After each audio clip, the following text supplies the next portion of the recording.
I want to show you my DeepSeek dashboard for this month. The entire month, 40 API calls, nearly 4 million tokens, 10 cents. The same token on Sonnet would have cost $12.67. On Opus, $63. Jack Roberts, he did a video on how to install Claude Code router. Go watch it. Seriously, I'll link it. What I want to show you is what you actually do once it's running, because that part nobody's showing yet. So the setup is 2 terminals. Left window is Claude, standard Claude Code, the one that's hooked into your Anthropic account, billing at whatever your normal rate is. Right window is DS, DeepSeek. That's it. That's the alias. I don't use that one for anything that touches sensitive files. More on that in a minute. How do you actually know that DeepSeek is behind the wheel? This is the only frame in the whole recording that I call a smoking gun. You run a curl command against the local router. The response comes back with underlying model DeepSeek v4 Flash, not Claude, DeepSeek. Something that you notice the very first time that you actually run it, I asked what the model was. It told me Claude. The router disagreed. So the self-report and the response metadata are 2 different things. The model inside the router doesn't necessarily know or care what wrapper is running inside. What matters is the metadata. DeepSeek v4 Flash, that's what's actually doing the work. So here's the actual workflow I built. Left terminal, Claude, middle, the browser where I'm watching the output, right terminal, DS. 3 services live at the same time. The way that I think about this, and I'm going to use a company analogy because it genuinely fits. Claude is your architect. DeepSeek is your carpenter.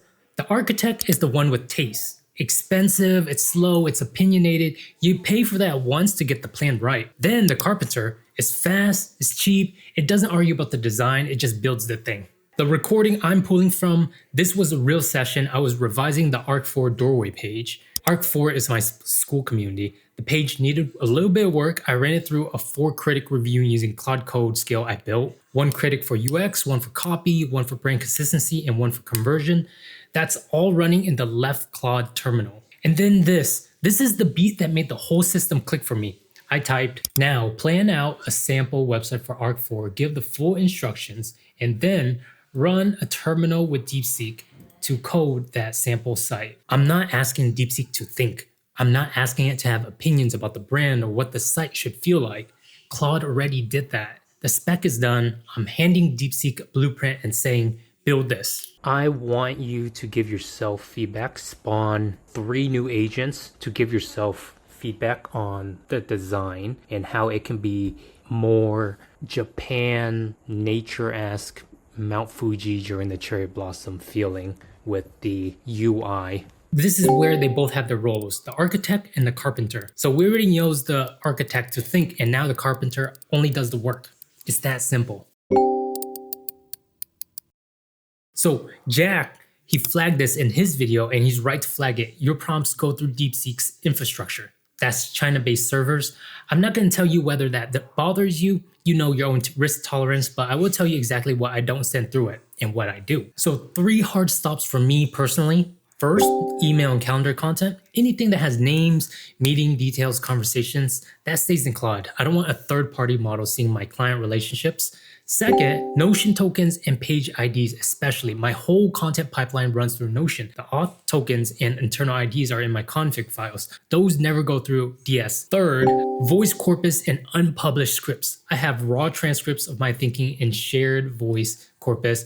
Those are the most sensitive files in this whole system. They're how I sound before the script is written. If those leak, the personal voice layer is gone. Not worth the risk. The skill file is the guardrail. It lives in DeepSeek/skill.md. 3 conditions have to be met before DeepSeek gets invoked automatically. Explicit user requests, HTML surface build, or a script over 200 lines. Outside those, suggest mode only. The model doesn't just go off on its own. So the privacy rule here, the privacy review is structural and it's not manual. You're not relying on yourself to remember the rules every time. That's the whole point.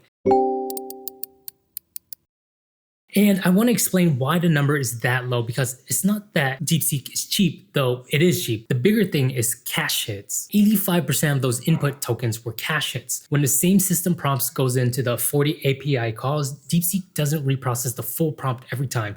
It reads the cached version at a fraction of the cost. So to make the math a little bit more concrete, Sonnet is $3 per million token versus DeepSeek's 2.5 cents. The ARC4 revision specifically, the 4 critics, the synthesis into 13 fixes, the full implementation, that round trip took 159 seconds and it cost about 2 cents. So step 2 plus 3, 2 alternate versions.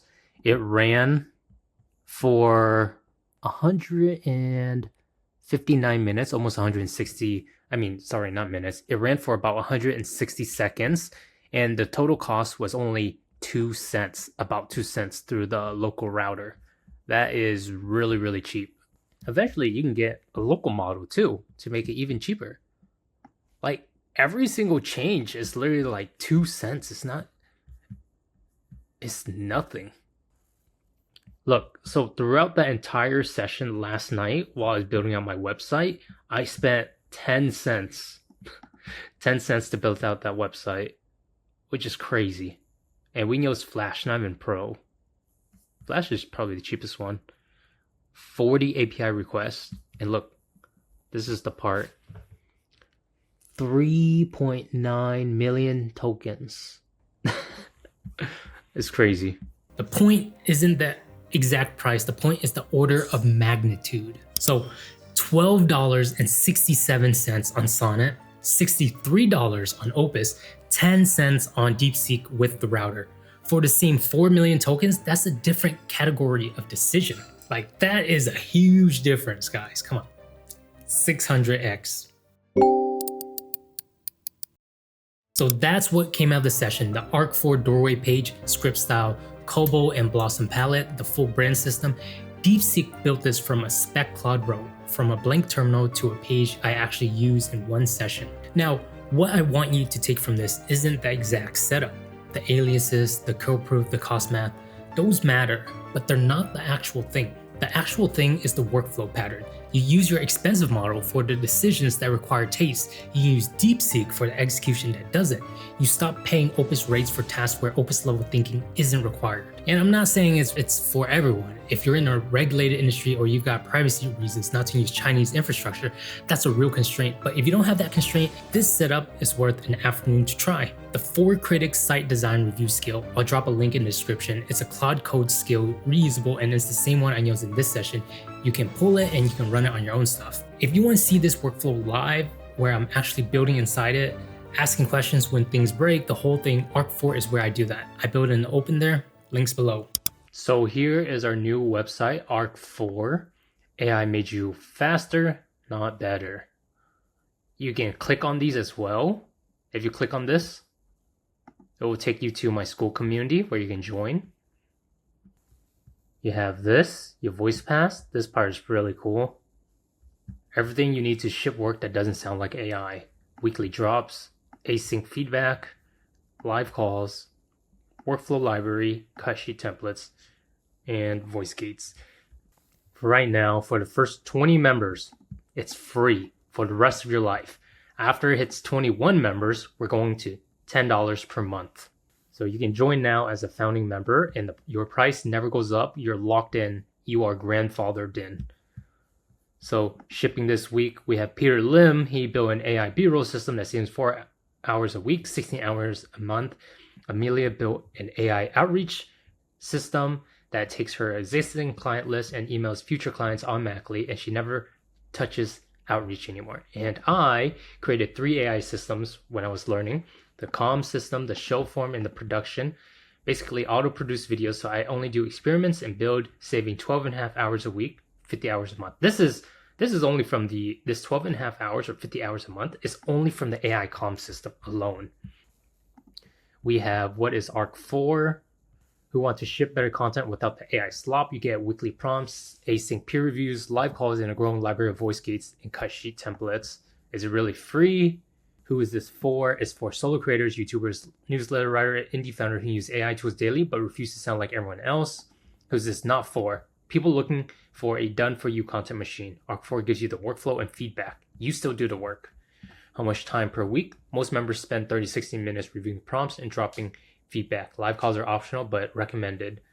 And lock in your founder pricing.